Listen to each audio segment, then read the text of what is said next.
고쳐주시는 그 장면입니다. 실제적으로 여러분들이 본문을 보시면 그 딸을 정확하게 어떻게 고쳐주셨다 그런 얘기는 사실 나오지 않습니다.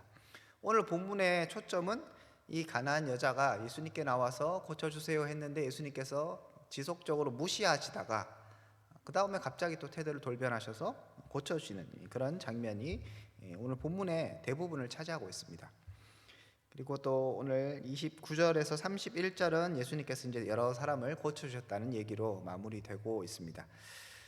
자, 이 여인이 예수님께 나왔습니다. 소개되기를 가나안 여자라고 얘기합니다. 그러니까 이방 여자인 것이죠. 유대인이 아니라 이방 여자입니다. 그 여인이 예수님께 나와서 고쳐달라고 자기 딸이 흉악하게 귀신 들렸다라고 지금 간구하고 있습니다.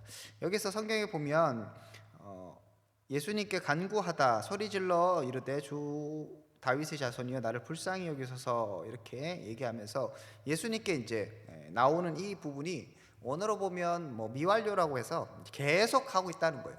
꾸준하게. 그러니까 그냥 한번 도와주세요 이렇게 했는데 예수님 그냥 못 듣고 지나갔다 그런 정도가 아니라 예수님께 끊임없이 계속적으로 소리 지르면서 얘기하고 있다라고 보시면 되겠습니다.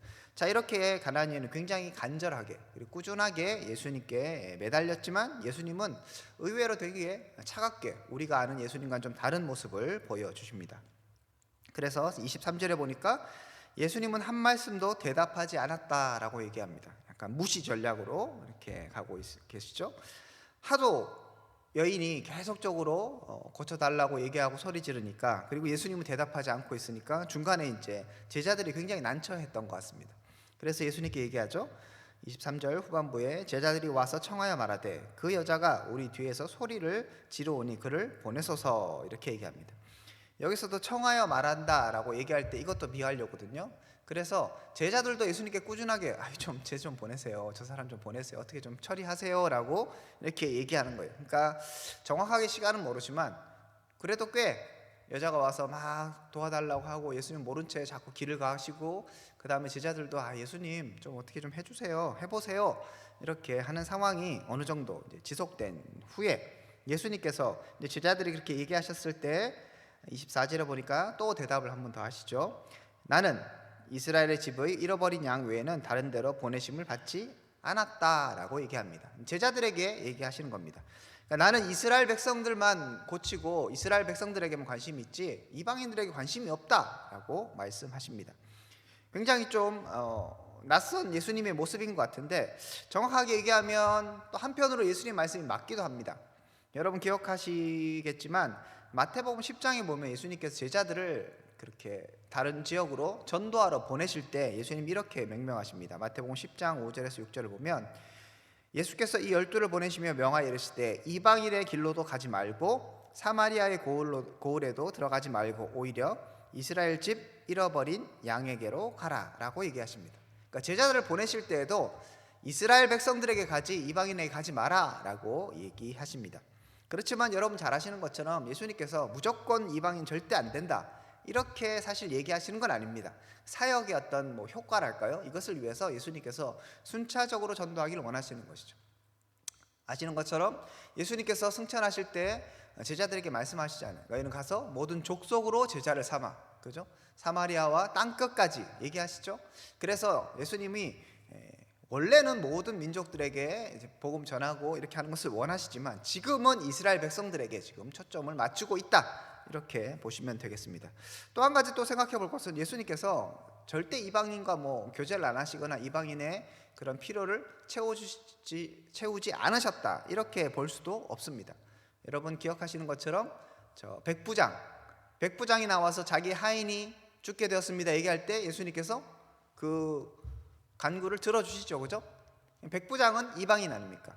아마 로마인일 것이라고 우리가 예상할 수 있는데 백부장 들어주셨어요. 또 예수님께서 다른 사람 수가성 여인 기억하십니까? 사마리아 여인에게 찾아가셨죠. 그래서 예수님께서 그 여인에게 복음을 전해주시고 그 수가성 전체 사람들에게 말씀을 전하셨다는 장면을 우리가 분명히 알고 있습니다. 그러니까 예수님이 무조건 이방인들에게는 내가 사역 안 해, 안 고쳐줘, 복음도 안 전할 거야 이렇게 말하는 것은 사실 예수님을 오해하는 것이죠. 그런데 어쨌든 예수님은 지금 굉장히 원래 의도와는 다르게 행동하신다는 것을 우리는 확인할 수 있습니다. 예수님께서 거부를 계속적으로 하고 무시하고 계시죠. 뒤에 보면 이제 예수님께서 얼마나 무시하는가를 보면 예수님께서 말씀하시죠. 26절 대답하여 이르시되 자녀의 떡을 취하여 개들에게 던짐이 마땅하지 않다라고 얘기하십니다. 자녀는 누구입니까? 유대인. 그럼 개는 뭡니까? 이방인. 그러니까 지금 예수님께 간구하고 있는 이 여인인 누가 되는 겁니까? 개가 되는 거죠, 그죠? 물론 이 개가 저거 원어적으로 보면 우리가 얘기하는 것처럼 뭐 욕할 때 우리가 개를 많이 활용하잖아요. 그렇지만 이제 그 개는 아니고요, 강아지 정도로 보시면 돼요. 그래서 완전 쌍욕은 아니다. 그런 거 우리가 그 개의 자녀 이렇게 얘기하는 것과 강아지 자녀 얘기하는 건 다르잖아요. 약간 이제 그런 느낌이긴 합니다. 어쨌든 간에 무시하는 건 마찬가지예요, 그죠? 그래서 예수님께서는 개들에게 자녀의 떡을 주지 않는다 이렇게 되게 강하게 얘기하십니다. 그래도 이 여자는 간절하게 예수님께 매달리죠. 예수님께서 처음에 침묵하실 때도 끊임없이 예수님 도와주십시오 얘기했죠. 자, 그리고 예수님께서 제자들에게 나는 이스라엘 집 외에는 다른 데로 보냄을 안 받았어 얘기하실 때도 그 여인은 25절에 보니까 예수님께 와서 절하여 주여 도우소서 얘기하죠. 그 다음 예수님께서 굉장히 자신을 무시하는 듯한 그런 발언을 하셨을 때에도 여인은 이렇게 얘기합니다. 27절에 보니까 여자가 이르되 주여 올소이다마는 개들도 제 주인의 상에서 떨어지는 부스러기를 먹나이다. 그러니까 처음부터 개들에게 자녀에게 먹을 것을 주진 않지만 먹을 게 남으면 부스러기나 이런 거 있으면 개들에게 던져준다. 그런 부스러기라도 나에게 주십시오라고 여인이 굉장히 간절하게 얘기하고 있습니다. 만약에 정말로 예수님께서 이방인들에게는 이런 사역이나 그 다음에 복음을 전하는 것이 안 된다 이런 원칙이 있으면 예수님이 지키셨겠죠, 끝까지. 그런데 우리가 아시는 것처럼 예수님은 이 여인의 믿음을 칭찬하시고 그리고 결국 그 여인의 딸 고쳐 주십니다. 28절에 보면 예수께서 대답하여 이르시되 여자여 내 믿음이 크도다 내 소원대로 되리라 하시니 그때로부터 그의 딸이 나았다라고 성경이 기록하고 있습니다. 자, 예수님께서 태도를 돌변하신 것이죠. 예수님 뭐 이렇게 사이코패스도 아니고 왔다 갔다 하시는 분이 아닌 거죠. 그럼 우리가 충분히 유추해 볼 수 있습니다. 예수님께서 이렇게 하셨던 의도가 있겠죠. 일부러 여인의 얘기를 듣지 않은 것처럼 하시고 일부러 자기의 사역의 어떤 우선순위를 막 얘기하시면서 그러니까 나는 이방인들에게 안 해줘. 그리고 일부러 이 여인을 무시하는 듯한 그런 태도를 보이시는 것이죠. 그럼 왜 그러셨을까? 사실 이것이 중요합니다. 예수님이 왜 굳이 사람들이 오해하게끔 그리고 이 여인을 고쳐줄 때에도 아니 말을 하더라도 한마디 좀 좋은 말을 하면서 고쳐주면 기분이 좋잖아요. 그런데 굳이 왜 안 된다 뭐 이 개야 뭐 이렇게 하면서 왜 그렇게 어렵게 만드시는가, 이것이 사실 중요하고 본문이 그 이유를 우리 가운데 말해주고 있습니다. 사실 오늘 뭐 자세히는 보지 않지만 29절부터 31절에 보면 수많은 기적의 얘기들이 있죠, 그죠? 그런데 굳이 이런 기적들, 수많은 기적들은 29절에서 31절에 되게 짧게 기록하고 뭉텅그려서 기록합니다. 그죠? 그런데 오늘 이 여인의 기사는 길게 기록하죠. 이유가 있는 거예요. 단순하게 그 여자의 딸을 고쳐주셨다, 이게 중요한 게 아니라 예수님께서 그렇게 하시는 이유가 있으니까 너희들은 그 이유를 알고 하나님의 뜻을 깨달아라 라고 이 성경에 이것을 기록한 것이죠. 그렇기 때문에 우리는 예수님께서 왜 그러셨는가를 확인하는 것이 필요합니다. 자, 왜 그러셨을까요? 예수님은 왜 이 여인의 요구를 처음부터 들어주지 않으셨을까요? 기본적으로 이 여인의 관점을 생각해 보면 이 여인의 믿음을 시험하기 위함입니다. 그죠? 그래서 이 여인이 정말 진정한 믿음이 있는가 없는가를 시험하시고 확인하고 싶으셨던 것 같습니다. 그런데 그것만으로 생각하기에는 굳이 그럴 필요가 있냐는 생각도 듭니다. 왜냐하면 이 여인은 그런 믿음을 갖고 예수님께 나왔거든요. 오늘 성경에 보면 이렇게 되어 있습니다. 22절에 보면 그 여인이 예수님을 향하여서 뭐라고 얘기하는가 하면 주 다윗의 자손이여 라고 얘기합니다. 다윗의 자손이 뭐죠? 유대인들이 메시아를 가르칠 때 얘기하는 것이죠. 그리스도, 하나님의 아들 그리스도라고 얘기하는 메시아라고 생각하는 그분이 바로 다윗의 자손입니다. 이방 여인이기 때문에 뭐 다윗의 자손이든 상관이 없습니다. 그런데 이 여인은 예수님을 가르쳐서 주 다윗의 자손이야라고 이렇게 고백하는 것이죠. 그러니까 이 여인에게 어디서부터 나왔는지 모르지만 이방인임에도 불구하고 예수님에 대한 이해가 어느 정도 있었던 것 같습니다. 그런 마음이기 때문에 예수님을 계속적으로 쫓아다니면서 주님 도와주십시오라고 얘기하는 것이죠. 특별하게 귀신의 문제이기 때문에 어디 가서 뭐 얘기할 곳도 없을 것입니다. 예수님께 나와서 그렇게 얘기합니다. 특별하게 또 그 여인은 예수님에 대해서 주님이라고 얘기하죠. 22절에도 주라고 얘기하죠. 그리고 25절에도 주여 저를 도우소서 주라고 얘기하죠. 그렇게 예수님께 계속적으로 주님이라고, 그 다음에 25절에 보면 절한다고 또 성경이 얘기하고 있죠. 이렇게 예수님께서 또 27절에 주여, 예수님을 향해서 분명하게 이 여인은 예수님을 주인으로, 정말 우리가 따라야 될 그 주인으로 고백하고 다윗의 자손으로 고백하고 이렇게 예수님께 나가는 것을 우리가 확인할 수 있습니다. 자, 그러므로 이 여인의 믿음을 굳이 그렇게 막 시험해서 믿음을 예를 들어 성장시켜 준다든지 뭐 그런 면이 없지 않아 있지만 핵심 내용은 아닌 것이죠. 그러면 왜 예수님께서 이렇게 이 여인을 다루셨을까 생각해 보면 우리가 앞에 부분과 비교해서 생각해 볼 수 있는 것 같습니다. 앞에 여러분 15장 1절부터 지난주에 살펴봤던 거 기억하십니까? 바리새인과 서기관들이 예루살렘으로부터 와서 뭘 얘기합니까?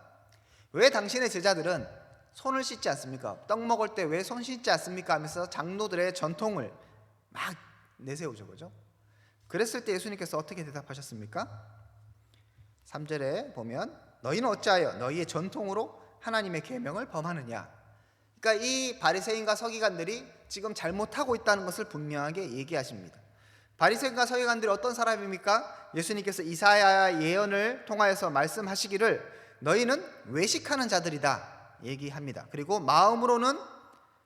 입술로는 나를 공경하되 마음으로는 나를 공경하지 않는다. 내 마음은 내게서 멀다. 이렇게 얘기하고 있습니다.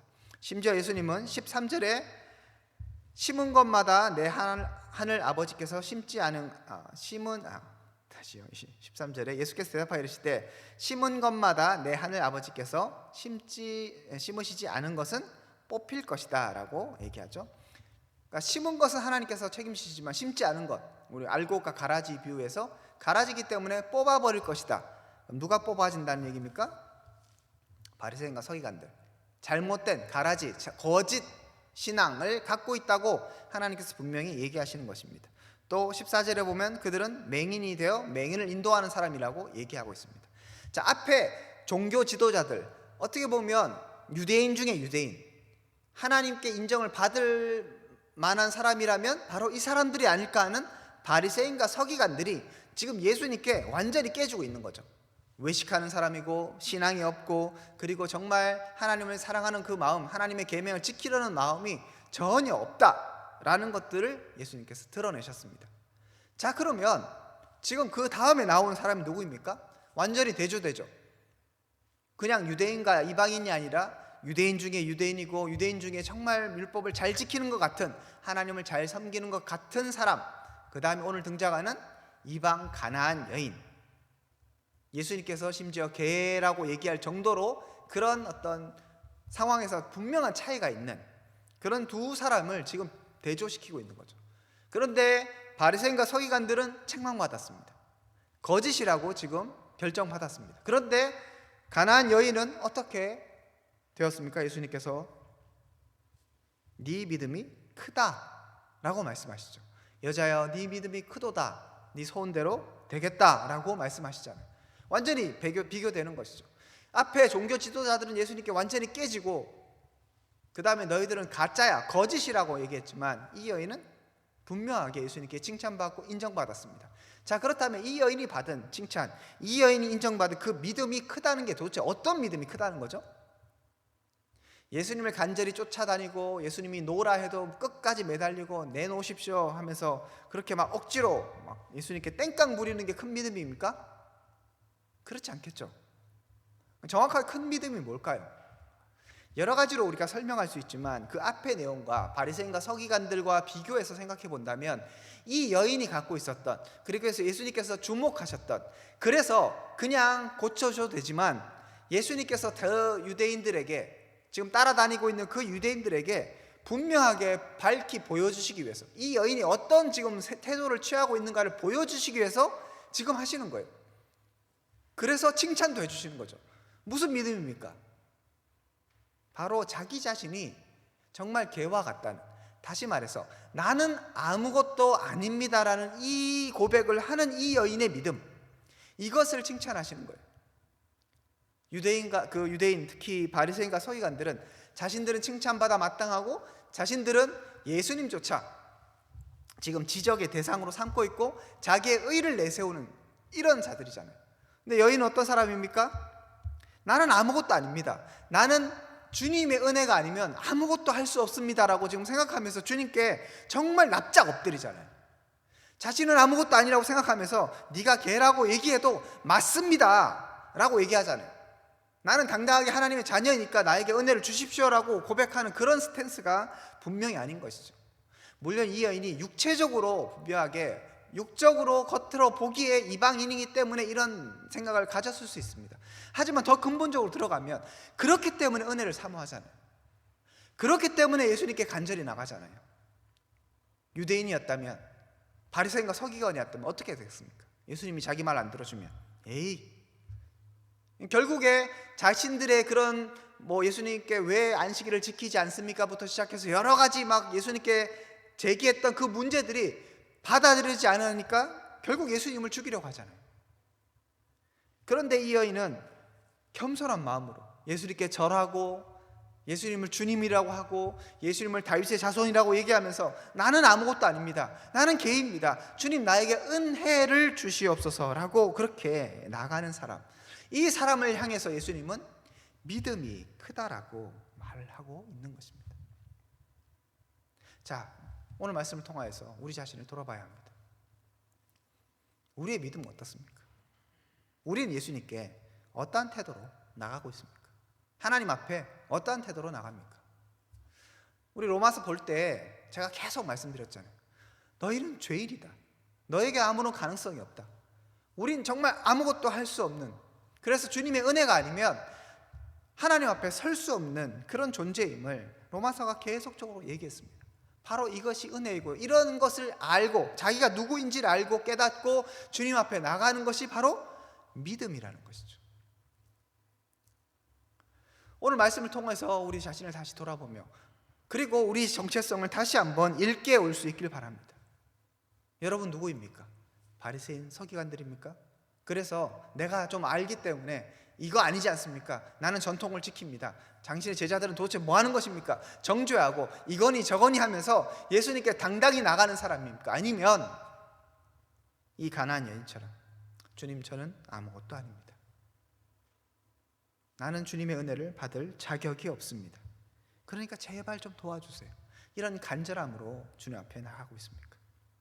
오늘 예배 시간에도 내가 날씨도 좋지만 내가 주님과의 의리를 지켜 예배 한번 드려준다, 그런 마음이 있는 겁니까? 아니면 간절한 마음으로 주님이시기에, 주님이 하나님이시기에 이 자리에 나와서 정말 경배하는 마음으로, 하나님을 정말 사랑하는 그 마음으로 예배를 드리고 있습니까? 우리는 어떤 마음입니까? 주님은 어디에 주목하시겠습니까?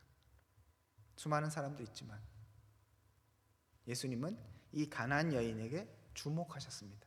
그리고 이 여인의 믿음을 다른 사람들에게 들춰내기 위해서 이렇게 겸손하고 정말 주님만 기대하는 그 마음을 다른 사람도 좀 보라고 예수님은 굉장히 딱딱하게 혹은 차갑게 그렇게 지금 이 여인을 대하고 있는 것이죠. 우리가 주님 앞에 바리새인과 서기 같은 태도로 서지 않기를 소망합니다.